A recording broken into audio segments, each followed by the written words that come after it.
EWTN. I don't understand why I have to earn salvation. 1-833-288-3986. What's stopping? Why do I need to confess my sins to a priest? What's stopping you? This is Called to Communion with Dr. David Anders on the EWTN Global Catholic Radio Network. Hey everybody, it is the Wednesday edition of Call to Communion here on EWTN, the program for our non-Catholic brothers and sisters, those of you who have questions about the Catholic faith, trying to figure out why does the church believe this, but the church doesn't believe or teach that, whatever that may be. If it's unclear in your mind as to where the Catholic Church stands on various topics, various issues, do give us a call. We'd love to clear that up for you. 833-288 EWTN. That's 833-288-3986. Outside North America, please dial the U.S. country code and then 205-271-2985. You can also text the letters EWTN to 55000. Wait for our response and then text us your first name and your brief question. Message and data rates may apply. And of course, you can always send us an email. In fact, we just put a mailbag program in the can that will air on Friday. Anyway, if you want to send us an email, the address is ctc@ewtn.com, ctc@ewtn.com. We normally answer one or two, sometimes even three emails during our live show, but then the rest of them we'll get to them on a mailbag program, or at least as many as we can. Charles Beery is our producer. Ryan Penny is our phone screener. Jeff Burson is on social media. He'll pass on any questions you may want to pose via YouTube or Facebook because we're streaming there right now. I'm Tom Price along with Dr. David Anders. Tom, how are you? You know what? I'm doing great. You seem to have something on your forehead. Soot. That is soot, because today is not just the Wednesday edition of Call to Communion. Today is the Ash Wednesday edition of Call to Communion. What are we talking about here? First of all, what is Ash Wednesday, and what is the season that follows it, Lent? Well, I'm going to combine those questions. Ash Wednesday marks the beginning of Lent for Catholics, and Lent is a 40-day period of fasting and prayer and almsgiving, penitence, leading up to Easter. All right, in the Catholic Church, and so there's a very long history in the Church. In fact, Easter was the first feast, other than Sunday, celebrated in the Church, of doing penance and ascetical practices to prepare ourselves for some great feast in the Church. The whole rhythm of a Catholic's life, on a daily basis, but also annually, follows the pattern of Christ's life, and his desolation and death and descent into hell and resurrection is recapitulated in us as we die to our sins and rise again with him to new life. And that death to sin does require us to perform bodily mortifications. We have to condition ourselves in our attachment to bodily goods, to the creatures of this world, so that we don't prefer them to God alone. And our natural appetites are ordered irregularly and irrationally towards bodily goods, and we have to moderate those so we don't get run over by our passions. Yeah. And on Ash Wednesday, we go to Mass. If you don't have to, it's not a holy day of obligation, but you go to Mass, and among other things, we receive ashes on the forehead to remind us that we are dirtlings. From dirt we came, and to dust we shall return. It's humbling. Yeah. It really is. I was at Mass this morning, and the priest said that sometimes people ask him to lay it on a bit thick on the forehead. They like to go around with the mark of their Catholicism. And he says, guys, it's not a sign of holiness. To dust you shall return. Yep. Very good. Well, thank you for laying that out for us. We're getting calls screened right now, but before we go to the phones, let's tackle this email from James. He says, I was having an argument with a pacifist friend of mine.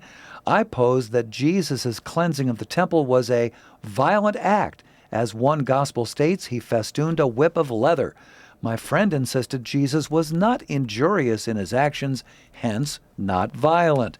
Was this a violent act in your opinion? Also, if anger is one of the 7 deadly sins, how can this be, as Jesus was clearly angry in this instance and also clearly without sin? Yeah, thanks. I think it's patently obvious that it was a violent act. Yeah. You make a whip of cords, you start driving people out of the temple. Sounds like violence to me. Sure. Yeah. And anger, as in the passion of anger, all passions are morally neutral. They're morally neutral. They become morally irrelevant insofar as they submit to or dominate the rule of reason. And there are certain things that it is good to feel passionately angry about. Child abuse, for example. Right? Righteous You should be very passionately angry about that kind of thing. Definitely. And the passions have a function. They move us to act. They move us to act. And they move us to act against injustice, for example, if it's anger. And that's what happened in Jesus' case, that he was stirred up about a deep injustice, and he wanted to rectify it. That's not wrong. But, the passions have to be ruled by reason, or they will run amok. They will run amok. And that's a tall order. And it's particularly when you're dealing with anger, which really does kind of overwhelm the reason pretty fast. That I would be slow to claim righteous indignation when you strike out. You're not the Son of God, and neither am I. Okay. Very good. And thank you so much for your email, James. Here's a quick one as we're going to break now. This is from Sharon. In light of the epistle from James 1:12 through 18, how can our Holy Father change the words of the Lord's Prayer? Thanks. Appreciate the question. So I'm not aware that the Holy Father has changed the words of the Lord's Prayer. Not aware that he's done that. And there are, I know of two Episcopal conferences in France and Italy that have changed the vernacular translation of the prayer in their particular societies. I have thoughts on whether or not that was a prudent or good decision, but the Holy Father can certainly, by his own authority, either intervene and say, don't do that, or leave that alone. And my understanding is that he's left that alone. He's, and he does have a preference, which he stated on at least some subjects, to grant to Episcopal conferences, a fair amount of leeway in how they're going to celebrate and teach in their own domains. But we'll talk about the Lord's Prayer perhaps later, because I got a break coming, so I got to shut up now. Sounds good. Sharon, thank you so much for your email. In a moment, we'll get to Bill in Kansas City, and we have a line open for you right now, 833-288-EWTN. That's 833-288-3986. He is honored by the Church as one of the greatest enemies of clergy sexual abuse. Matthew Bunson and the Doctors of the Church. In his time, St. Peter Damian fought against the many vices of contemporary clergy, especially sexual abuses among the clergy. In 1051, he wrote the Book of Gomorrah that is still considered essential reading for fighting abuse today. He died in 1072. For more about the Doctors of the Church, visit doctorsofthechurch.com. The leading Catholic voices are on EWTN Radio. Our mission is to transform the world one woman at a time through a spiritual program of formation that helps them to see who they are as daughters of the Most High God and to enjoy the gift that God has given to them by virtue of their femininity. Women of Grace with John Ed Williams. Tomorrow morning, 11 Eastern on EWTN Radio. Unplanned, the true story of Abby Johnson. I would be the youngest director in Planned Parenthood history. She believed in a woman's right to choose. I've had an abortion myself, so I don't have any problem with another woman making the same decision. Until the day she saw something that changed everything. Tiny, perfect little baby. And then it was just gone. Now she's pulling back the curtain on the abortion industry. Unplanned. Available at EWTNRC.com and the EWTN app.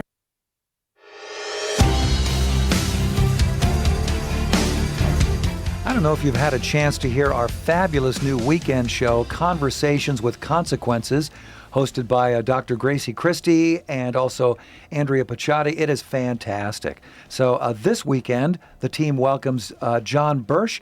He is with Alliance Defending Freedom. I think you'll enjoy the program. Conversations with Consequences, Saturday, 5 p.m. Eastern, right here on EWTN Radio. And if you're ready now, let's go to the phones at 833-288-EWTN. That's 833 288-3986. Here is Bill in Kansas City, listening online, EWTN.com, a first-time caller. Hello, Bill. What's on your mind today? Well, I have a question for you. I went through RCIA about 10 years ago, and I've been listening to Catholic radio for the last 5 years or so. And one of the things I just kind of haven't, and I didn't join because I still had the same question from what I did about 10 years ago. And it just seems like salvation with the Catholic Church seems very complicated, and losing it seems very simple. And kind of the question along with that, do you have to believe everything the Church teaches? I mean, is it kind of something as far as the Catholic Church says it, I believe it, that settles it? And then I have other friends that say, no, you don't need to worry about that. They call themselves cafeteria Catholics. And then one more question with that is conscience. And somebody else was telling me within the Catholic Church there's a higher order of conscience in which you believe, and that makes a difference. And I don't know if you can kind of help me. And then the final question, should I go forward if I have all these questions, become Catholic, or go, no, just keep pursuing it and learning? And what are your thoughts? Man, I'm so glad you called. Thank you so much, Bill. I hope I can help you today. First of all, let me address your concern about salvation being complicated or not complicated. You know, Jesus says that his yoke is easy and his burden is light. And when you boil it all down, and this is what all the spiritual writers in the Catholic tradition teach, our saving relationship with God is nothing other than love of God and neighbor. That's all it is. It boils down to that, love of God and neighbor, a gift that is given to us by the Holy Spirit. Because I don't love God and neighbor on my own like I should, but in God and in His grace, I do. That's it. That's all it is. That's the whole shooting match. So you read somebody like Francis de Sales, who's a doctor of the Church, great Catholic spiritual teacher, and he says, look, what is true devotion? Is it saying rosaries? No. Is it alms to the poor? No. Is it going to 50 masses a day? No. These things may be good. It boils down to nothing other than the love of God and neighbor. St. Teresa of Avila, another great doctor of the Church, great teacher of the mystical life, she says, look, it boils down to bringing your will into alignment with the will of God. That's it. That's the whole shooting match. That's it. Everything else is a kind of adornment, a kind of aid, a kind of assistance to help us in our thoughts, in our heart, in our emotions, in our will, in our actions, in our social life, in our vocation, to do that right.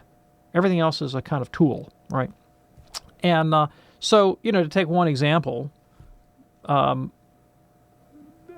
have the Church's objective teaching on the moral life, say the nature and ends and purposes of human sexuality.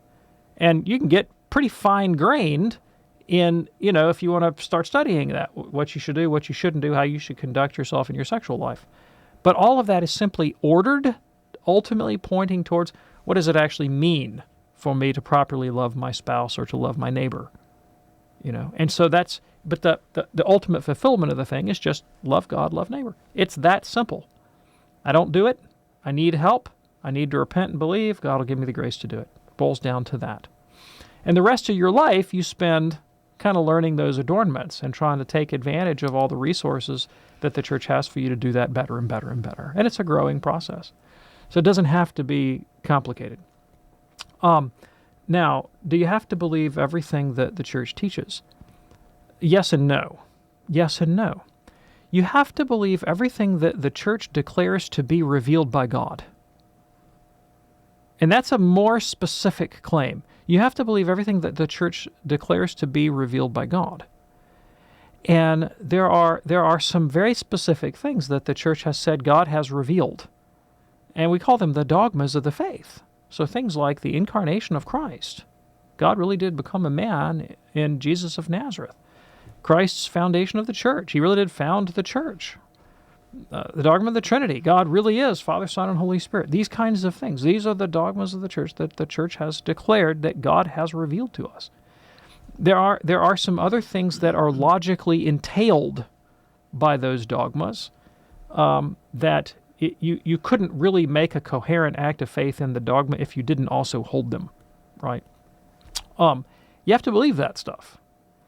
There are a lot of ways of expressing the truth of the faith, and there are there are sort of specific catechetical moves or sort of prudential moral judgments the church makes and might present in a public way, but they do not require the assent of supernatural faith.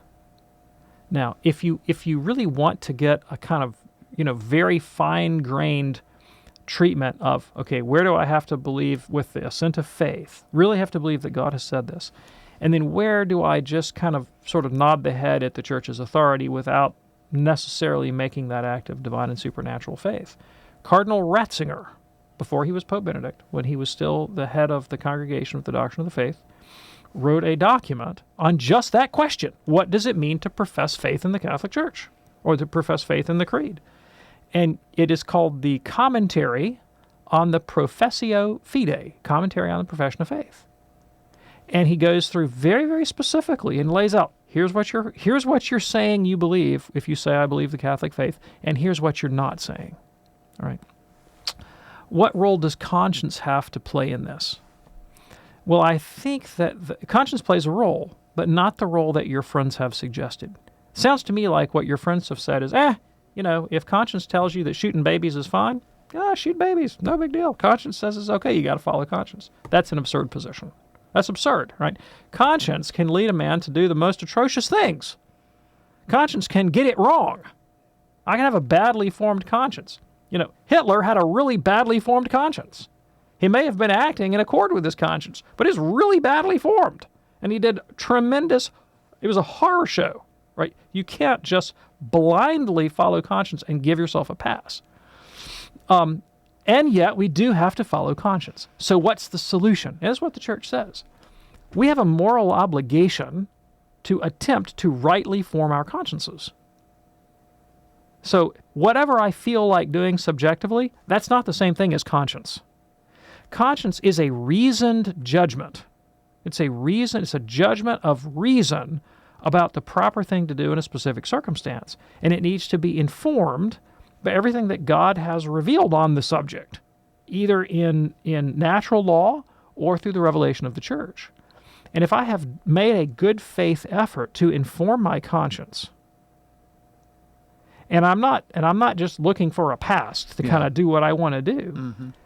If I follow conscience, I will not be sinning. Even if I get it wrong, it won't be because I've been somehow negligent, right?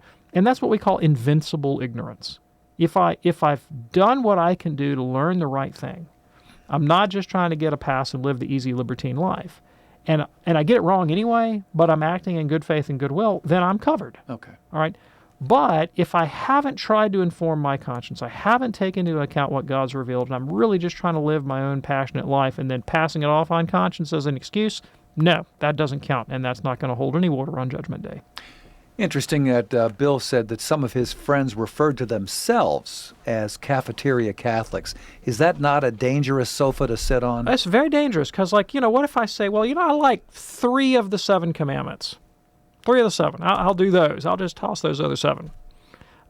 Again, the problem with that attitude is it essentially sets me up, my subjective private judgment, as the final arbiter of truth and the good. Yeah. You might as well not have an objective teaching of the Catholic faith if I'm the ultimate arbiter. Sure. Bill, is all that helpful for you? There's a lot there, and I appreciate it, and I'll probably listen to it again on the podcast. But no, it helps a lot. Very good. Yeah, thanks. Appreciate it. All right. Bill, thank you so much for your call. That opens up a line for you now at 833-288-EWTN. That's 833-288-3986. What is keeping you from becoming a Catholic, or do you want to return to the Catholic faith? We can help you. It is Called to Communion on this Ash Wednesday edition of the program. Thanks for joining us today. Here now is Richard in Lexington, North Carolina, listening on Sirius XM 130. We could not get to Richard as promised yesterday because we just ran out of time, so we put Richard to the head of the line. Richard, thanks for calling us back. What's on your mind today? Thank you. Good afternoon. I have two questions. The second one is really quick, pretty much a yes and no, but I heard something last week that Dr. Anders said about annulments and not getting them. And I'll just use you, my wife, as an example of myself, that we've been married 42 years. She's had a hard time getting an annulment, so she's kind of given up. But as I understood it from what Dr. Anders said, that if a woman, or say a person gets divorced without an annulment and remarries, commits adultery. But the person marrying the person without an annulment also commits adultery. But what if they live a chaste life? Does that still stand? Okay, thanks. If by chaste you mean a life of perfect continence, one in which there is no sexual activity, no, that's permissible. And there are people, and the Church recognizes this, who find themselves in domestic situations where it's very difficult to extricate yourself, and there may be children involved, and you've taken on responsibility for other people, and you have a kind of a duty, even an obligation in love to try to care for those people, but it seems that there's no way to do that apart from this domestic arrangement. Then the way forward is to live as brother and sister, and that could be actually an occasion of great merit, because it's a real cross. It'd be a huge sacrifice to make, but you're doing it for the sake of God and for the sake of these other people, and so that's permissible. Pope John Paul II wrote about this very, very explicitly in his apostolic exhortation, Familiaris Consortio, and after the Synod on the Family in about, I think it was around 1990. But anyway, so that's one resource. But yeah, that's fine. Okay, and Richard, did you have something else? Yeah, and I just wanted to add that, a lot of the younger priests are kind of okay with that, but just some of the older priests don't like it, don't accept it. But yeah, my second one is, do you guys have does Dr. Anders have any CDs on his shows? I listen to you on YouTube and podcasts occasionally. I mean, I could listen to you all day. And I want to know if you have any CDs or plan to put any out on the best of.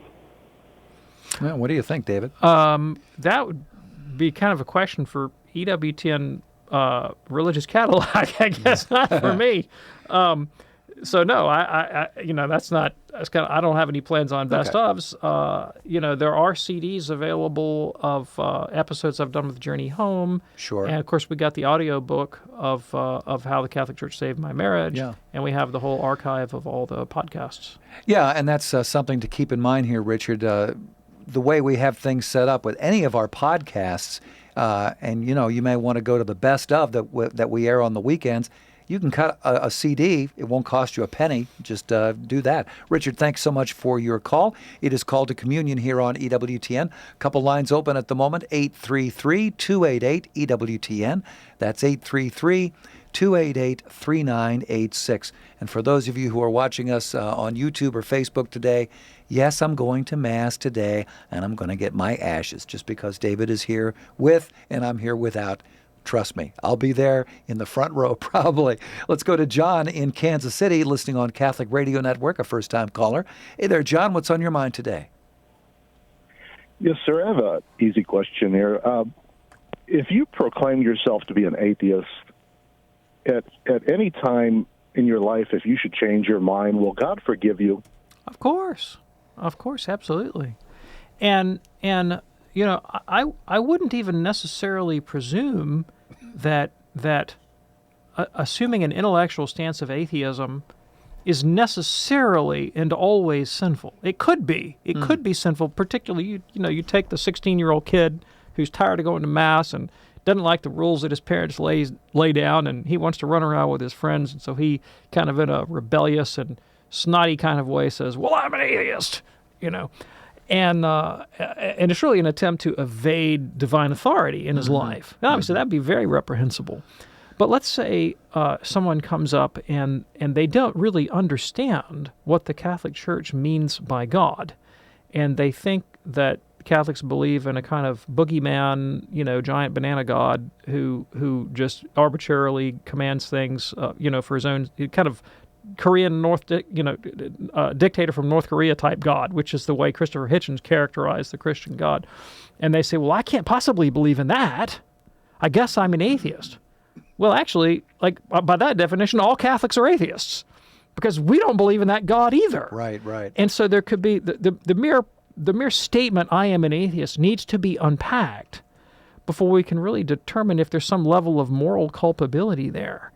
And I mean, I know people who claim atheism, but when you begin to kind of dig down into what they really think about the nature of reality, the distance between them and Catholics is getting much, much thinner, right? Insofar as they may actually believe in an immaterial first cause, a first principle, a kind of transcendent ground for the moral life. I mean, there may be some more commonality there, and maybe it's more a matter of definition and terminology than real conviction. And they may actually try to respond in good faith to what they can discern about that first cause and the moral demands of life. Yeah. So I wouldn't just necessarily say off the bat they're sinning. I'd want to get more into it. Jennifer Fulweiler, who has appeared on this network, wrote a whole book about going from atheism, she was a lifelong atheist, directly to Catholicism. Yes, she did. It's a good fascinating book, too. It is a very good book. Thank you so much for your call, John. In a moment, we'll talk with Kenny in Hobbs, New Mexico, and lots more on this Ash Wednesday edition of Call to Communion, 833-288-EWTN, 833-288-3986. Raymond Arroyo. We need EWTN radio for the reason that Mother Angelica founded this enterprise. She saw this as a holistic approach, reaching the whole person, bringing them truth and life. The leading Catholic voices are on EWTN radio. 60 Seconds with Archbishop Fulton J. Sheen. Now, in order to understand the knowledge of God, you must make a distinction between foreknowledge and predetermination. The two are not identical. God, indeed, does foreknow everything, but he does not predetermine us independently of our will and our merits. Just suppose that you knew the stock market very well, and because of your superior knowledge of business conditions, you said that such and such a stock within 6 months would be selling 10 points higher than it is now. Suppose 6 months later it actually sold 10 points higher. Would you have predetermined and caused it to be 10 points higher? Although you foreknew it. There were other influences, were there not, besides your superior knowledge? The people you know and trust are on EWTN. Started drinking beer on Saturday nights. Sleeping in on Sunday mornings, missing Mass, and it just became a pattern and continued. Without God, I don't know where I'd be right now.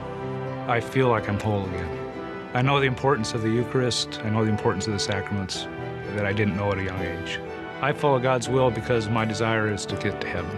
Our lives are rich and full by being members of the Church. If you've been away from the Catholic Church, visit CatholicsComeHome.org. Hi, this is Johnette Williams. We bring you the truth of the Catholic faith on Women of Grace tomorrow at 11 a.m. Eastern here on EWTN Radio. Now back to Call to Communion with Dr. David Anders.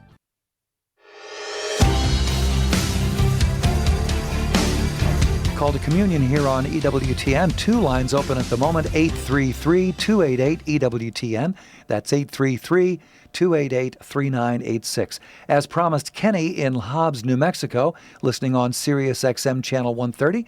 Kenny is a first-time caller. Hey there, Kenny. What's on your mind today? Well, I was just wanting to ask, first of all, on the first day of Lent, could we have a definition of the Church's idea of scrupulosity? And how would we determine if we are that committed follower or if we've crossed a line over into something that is too heavy of a burden to carry, if that made any sense? Yeah, sure. Thanks. Appreciate it. So this is my definition that I'm coming up with off the fly, right? Okay. But scrupulosity is an irrational obsession with my own sinfulness or guilt. And what makes it pathological is that it's irrational, right? And it tends to nitpick over minutia rather than focusing on the weightier matters of the law, love, justice, and mercy. And it's easy to see scrupulosity, I think, in the particular. And, you know, psychologists, when this is an analogous case. It's an analogous case. When psychologists define personality disorder, and I'm not saying scrupulosity is a personality disorder. I'm just using this as an analogy for mental illness. Mm-hmm. One way of looking at personality disorder is that guy's got a personality that everybody else thinks is weird. It's just way outside the norm, right? And if you have a relationship to your own sense of sin or guilt that the Catholics, and now we're talking about the supernatural life, so we have to go within the orbit of the Church, that your confessor or your other Catholic friends or whatnot regard as being unhealthy and obsessive, there's a pretty darn good chance it's unhealthy and obsessive. Yeah. And here's another rule of thumb that I have personally come to. If you find yourself engaged in chains of reasoning, or steps of reasoning to justify the claim that such and such a thing is a sin, then there's a pretty good chance that you're engaging in scrupulosity. So, example, murder is pretty straight up obvious. Bob was alive, now he's dead, I got the knife in my hand, not a lot of mystery left there. Right. Okay. Bob got sick. I was sick last week. I shook hands with Bob's mailman. Maybe the mailman carried my gerbs to Bob's house. Now Bob's got a cold. Bob could get pneumonia. Bob might be dead next week. I killed him. See what I'm saying? There's like steps, a chain of reason to take something that is not serious and blow it up to become serious in your own mind. You may have a rock-solid justification in your mind, and that's the way obsessions work. To you, it makes perfect sense. But everybody around you goes, get a grip. Okay. Now, if you're given to scrupulosity, what can you do about it? Number one, Church says, there's principles on this. Find one confessor, stick with that one confessor. Don't confession hop. All right? Stick with the one confessor and obey them. And when the confessor says, I forbid you to ever bring this thing up again as a sin, you have to do it. And what the scrupulous person does is they run down the hall and they find another priest and they start all over again. Yeah. Find a priest, commit to obeying that confessor, and stick with it. I actually know somebody who is exactly that way, and he got that advice, stick with the one confessor. He's doing much better now. Join a 12-step group. There you Seriously? go. Yeah. All right. Be open to the possibility of therapy, because this is a psychological condition that has moral effects that are bad in your life, but it's rooted in your psychology and your psychiatry. And there's therapy and medication that can help people with this. It's a pathology, and it needs to be treated as such. Okay, very good. And we thank you so much for your call, Kenny. We received a quick note here from Estelle checking us out on Facebook. Hey, Estelle. She says, I am 63. I'm asking if I am fasting if I cut all my meals in half. Now, today, the Catholic Church asks people to fast and to abstain. What are we talking about here? Yeah, so the Church's definition of a fast is not hard. It's pretty simple. Really not hard. You're permitted like one main meal that is more or less what you would normally do on a main meal, and two other meals that collectively should not amount to more than your main meal. All right. So I'm just pulling this out of my head, but if you had normally ate a 2,000 calorie a day diet, and you split it up into three meals, you might have one meal with 666 calories, no significance, no numerological significance to that, right? And the other two of 300 calories each or something like that, And of course, those ratios are I'm just pulling this out of my head, but that's the idea. Okay. So if you're actually cutting your whole caloric intake in half, that's pretty much in line with the spirit of the thing, and of course, no meat on. It's also a day of abstinence. Right. Okay. There you go, Estelle. Thank you so much for checking in with us today via Facebook. It is Called to Communion here on EWTN. Let's go to Sebastian now in Scranton, Pennsylvania, listening on our longtime partner, JMJ Catholic Radio, first-time caller. Hey, Sebastian, what's on your mind today? Hey, thank you for taking my call and for all that you do and with the clarity that you articulate. You remind me of Jack Nelson from Kirkridge of 50 years ago. My question is, thank you. My question is, we were always taught by him and others that you should never use the word referring to Christ as the divinity of Christ if you're meaning the deity of Christ. There's a distinction and a difference. Okay, any thoughts there, David? Yeah, I suspect that the shades of meaning in these words has been conflated to such an extent that in the modern vernacular it makes very little difference. That'd be my sense, all right? And I've actually never heard this before, but I'm gonna shoot from the hip here and try to figure it out, okay? The word divinity can be used in a number of ways in the English language, but one of them is the abstract state of being divine in which potentially, like any number of conceptions of God or individual gods might participate, right? So, for example, Zeus and Hera and Apollo and Athena and all of these Greek gods from the pantheon might participate in that larger category called divinity, right? They are divinities in that sense. And certainly we don't want to think about Christ's divinity, excuse me, there I go, doing it, right? As some sort of participation in some sort of larger category of being in which he's just a singular instance. That would be deceptive. Now, I may be straining at definitions too much here to try to understand the rationale, whereas, the deity, perhaps your fellow means, really refers to that singular first cause that we know and understand to be God.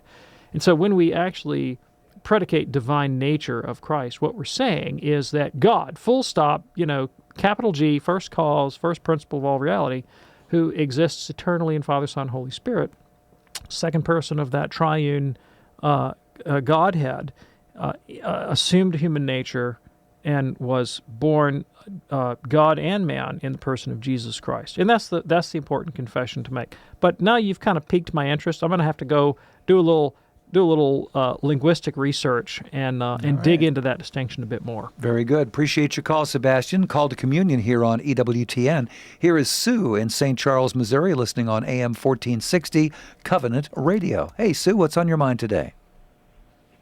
Hi, guys. I have a niece who's now in her 40s with 4 children, married long time ago. And the day of her wedding, I found out, she's my only godchild, she was told she could receive, never raised Catholic, was baptized. But anyway, she could receive Jesus on her wedding day because she believed that it was the body and blood of Christ.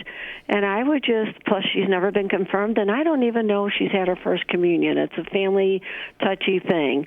So I was wondering what your thoughts on what that what that priest had done. Was that kosher?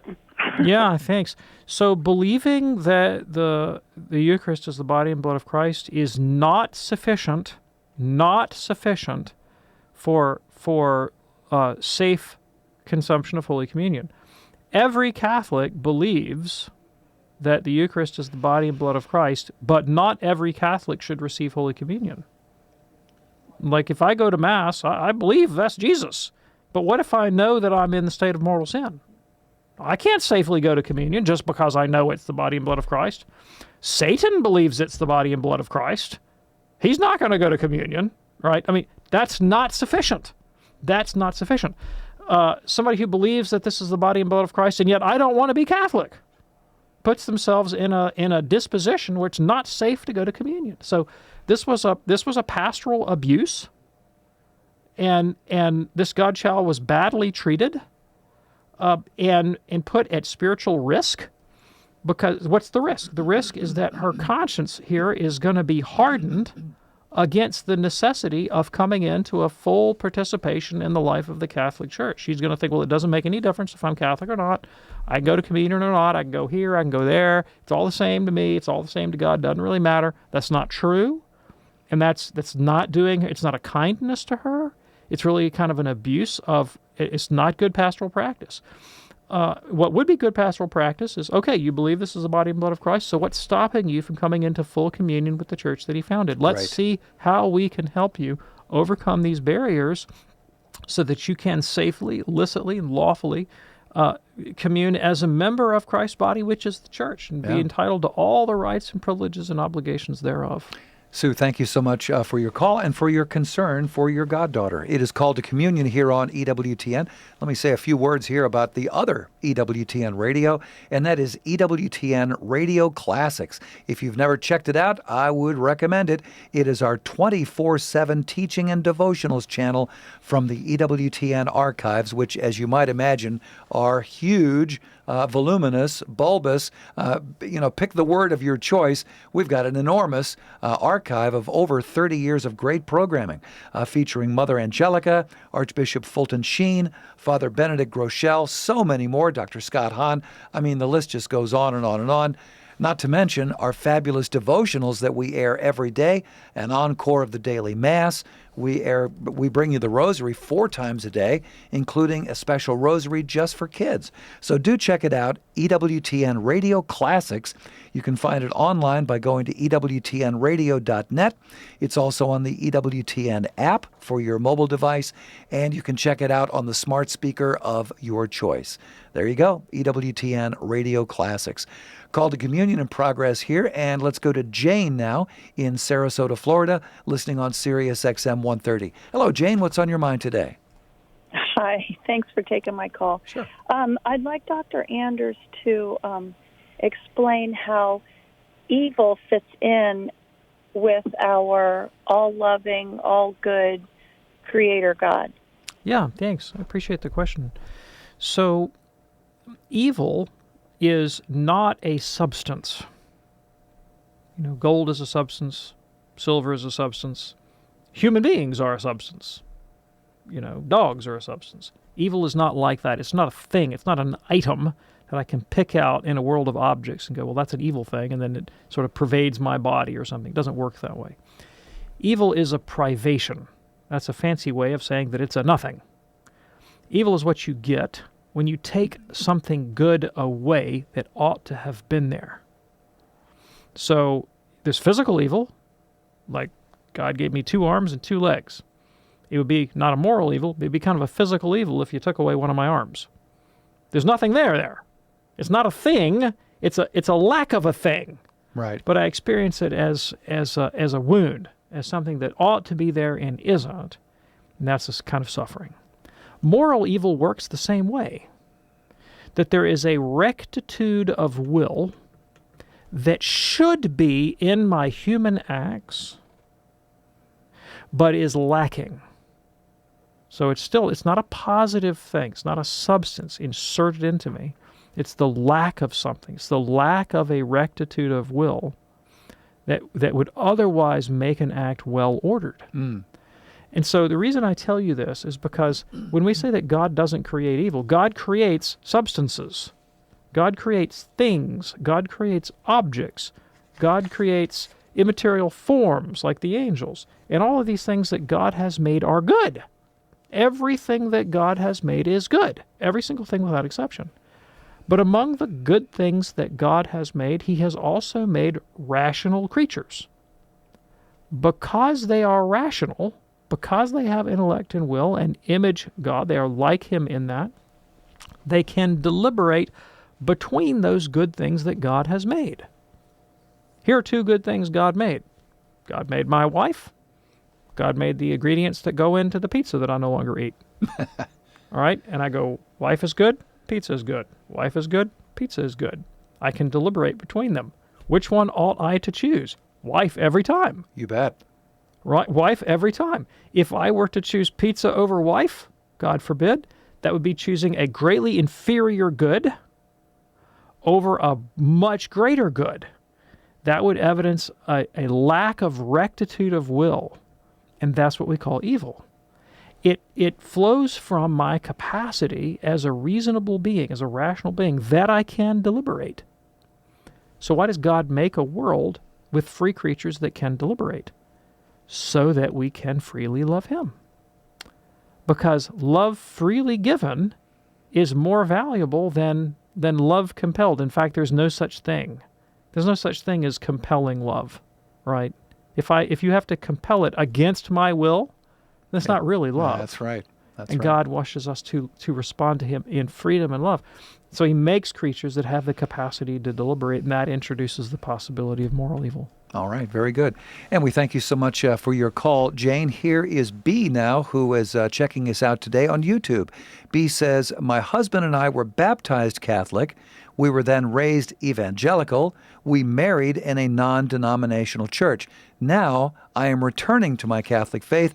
If he refuses convalidation, am I prevented from taking the Eucharist? So what I want you to look into, well, first of all, I hope he'll accept to be convalidated. Hope so. If not, I want you to look into the possibility of radical sanation. I don't know if you're a candidate or not, because I'm not a canonist, but there is a procedure in the church for people who want to have valid marriages, who would otherwise not have impediments, but who have a spouse that's not willing to play along. There's a way around that problem. Whether it applies particularly in your case or not, I'm not sure, but I want you to look into the possibility of radical sanation. Okay, sounds good. It is called to communion here on EWTN. Let's go to Mark now. Mark is listening in Alvin, Texas on Guadalupe Radio. Hey, Mark, what's on your mind today? Oh, thanks for taking my call. Sure.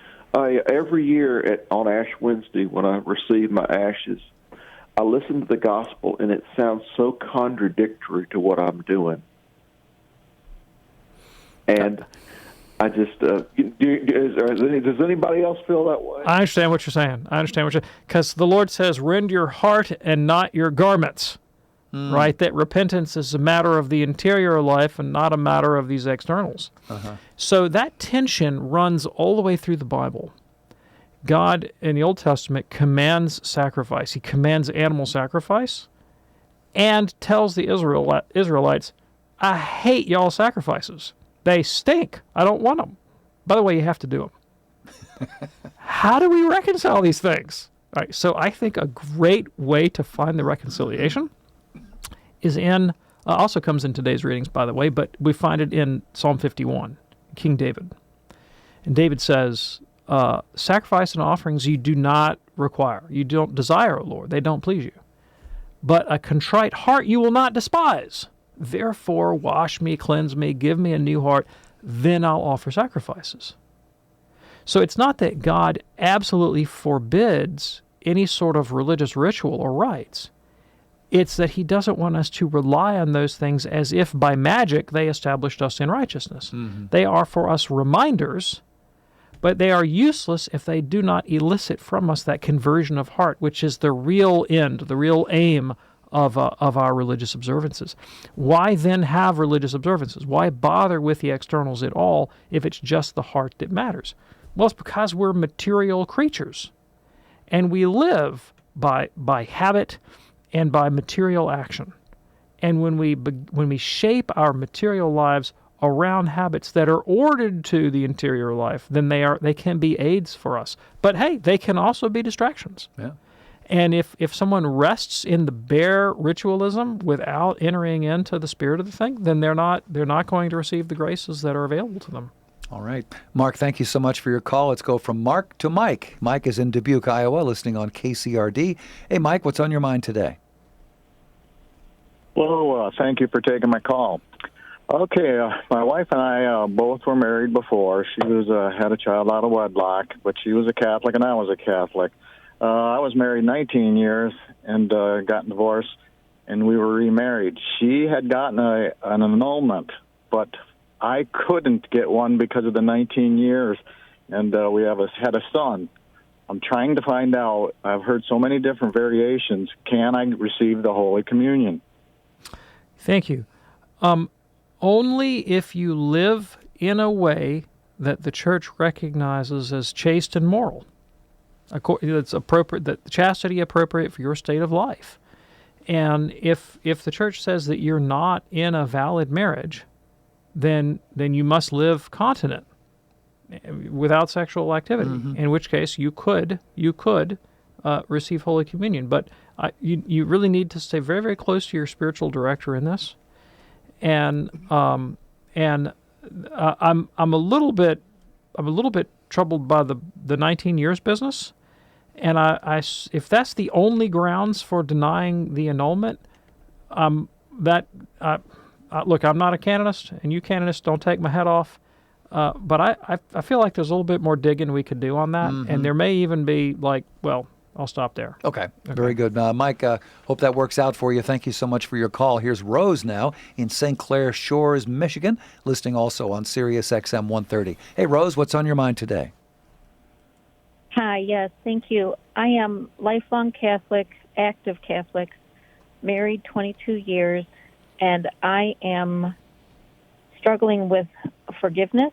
My husband has betrayed me 3 times in our marriage. No sexual relationship as far as I know, but just going out with other women, and he has only female friends.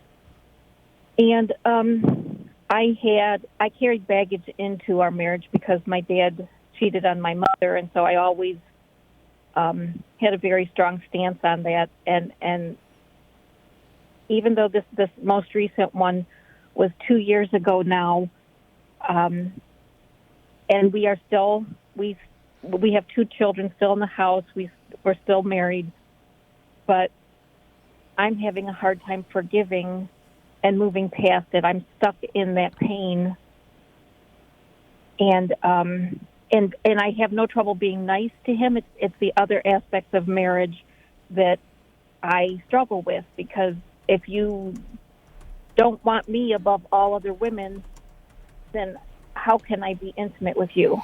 Sure. So I appreciate the call. I don't want to get too granular in your situation out of respect and decorum, but I'll tell you in general principles, the Church actually addresses this. If a spouse commits adultery, the aggrieved, the wounded spouse, is actually relieved of what's called the obligation of the marriage debt. Right, so the obligation, and we do have an obligation to meet one another's physical needs within the context of marriage, generally speaking. There are exceptions to that. And one of them is when that has become intolerable through infidelity. Now, when a couple has had that horrible abuse, right, that horrible betrayal, if the wounded spouse agrees to reconnect in an intimate way, then some kind of forgiveness is presumed, right? And so we've kind of moved beyond that. But if the couple's been living continently without sexual intimacy because of betrayal, there's no obligation actually at that point to reinitiate sexual activity, and that's how seriously the Church understands this wound. Now, if that's your situation differs from that in some respect, we're going to nuance it. But I tell you that's actually in canon law, because there's a recognition by the Church of just the kind of suffering that you're going through. And I don't think that, we're going to give you a facile, it's just all going to be okay, you just have to get over it. No, we're not saying that. We're not saying that at all. You've been deeply wounded. You've been betrayed. Your feelings of hurt and lack of trust are reasonable feelings. They are reasonable feelings. And the difficulties with intimacy are very understandable, very understandable. So without kind of getting way more granular than would be appropriate on the show, I would really encourage you to seek both pastoral counseling and personal counseling, maybe in the context of marriage therapy, maybe not.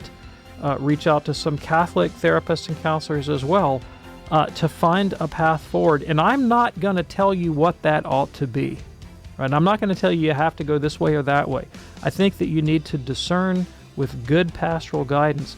And our heart goes out to you, because this is very, very difficult. We really appreciate your call, Rose. God bless you. And could not get to Harry in Bedford, Texas, or Susan in Columbus, Ohio. Hey, Harry and Susan, please call us back tomorrow or on the day of your choice. We'll put you at the head of the line. Dr. David Anders, thank you, sir. Thanks, Tom. We do the program Monday through Friday here on EWTN, 2 p.m. Eastern. Hope we see you tomorrow at the same time on Call to Communion. I'm Tom Price. You have a blessed day. Take care.